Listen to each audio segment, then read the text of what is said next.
सूरजगढ़ की इस पवित्र एवं पावन धरा को नमन करता हूं।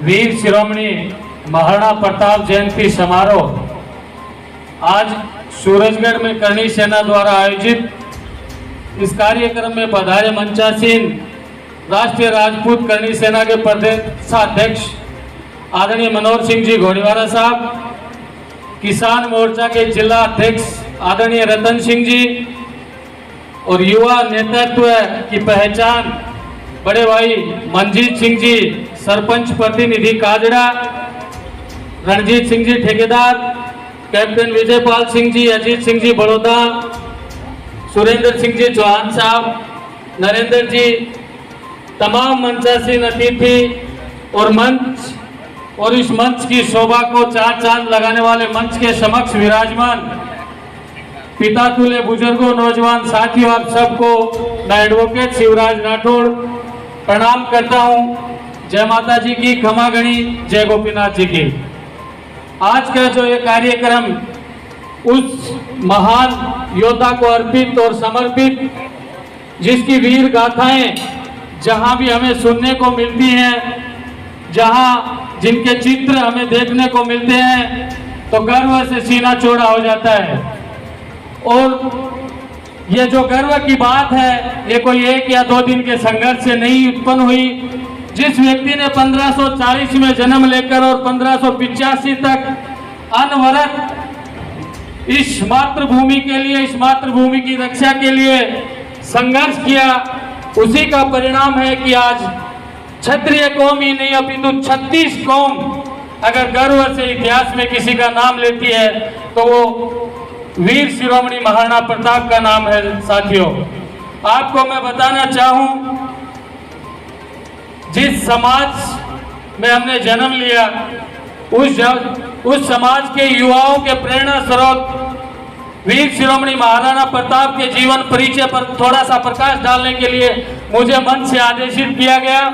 लेकिन मैं कोई इतिहास का स्टूडेंट नहीं रहा, विधि का स्टूडेंट रहा हूं।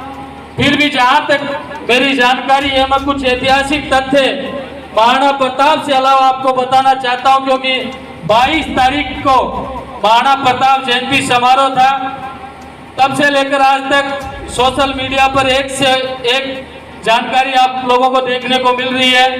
लेकिन मैं आपको बताना चाहता हूं, भारतीय इतिहास को इतिहासकारों ने 3 कालखंडों में विभाजित करके रखा, प्राचीन भारत, मध्य भारत और आधुनिक भारत। ये पीड़ा का विषय है कि प्राचीन भारत में शुंग, कुषाण, मौर्य, गुप्त ये शासन, इनकी थोड़ी सी व्यवस्था पढ़ाकर सीधा हमें पढ़ाया गया कि 712 ईस्वी में मोहम्मद बिन कासिम नाम का एक व्यक्ति भारत पर आक्रमण करता है और सिंध प्रांत पर कब्जा कर लेता है।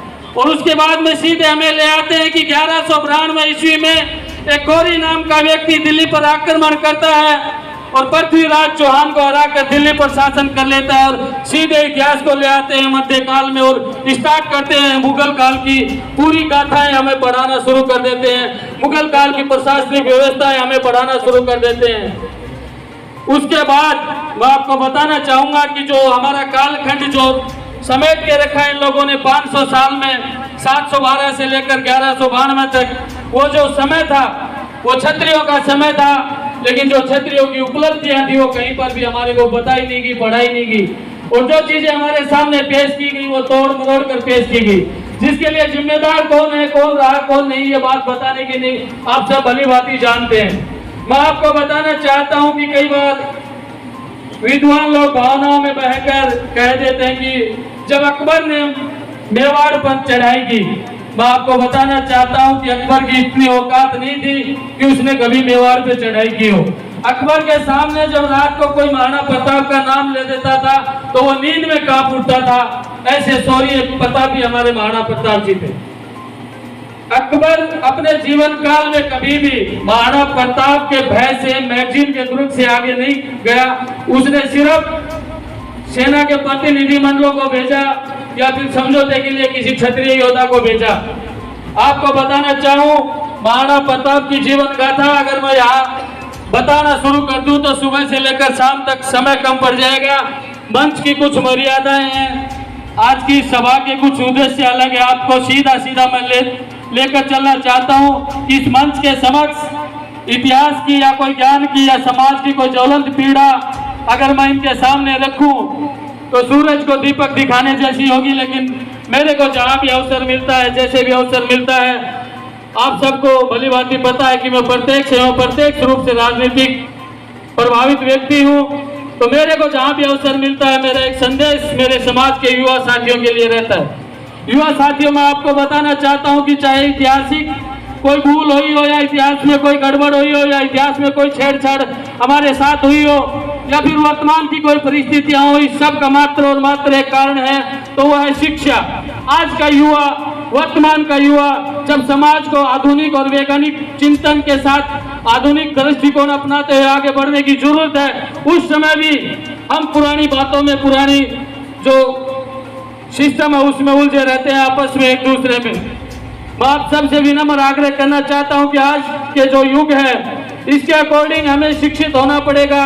शिक्षा को हमें ग्रहण करना होगा। बाबा साहेब अम्बेडकर ने कहा था कि शिक्षा शेरनी का वह दूध है जो जितना पिएगा वो दहाड़ेगा। तो मैं आपको बताना चाहता हूं, क्योंकि आने वाला समय आपका है।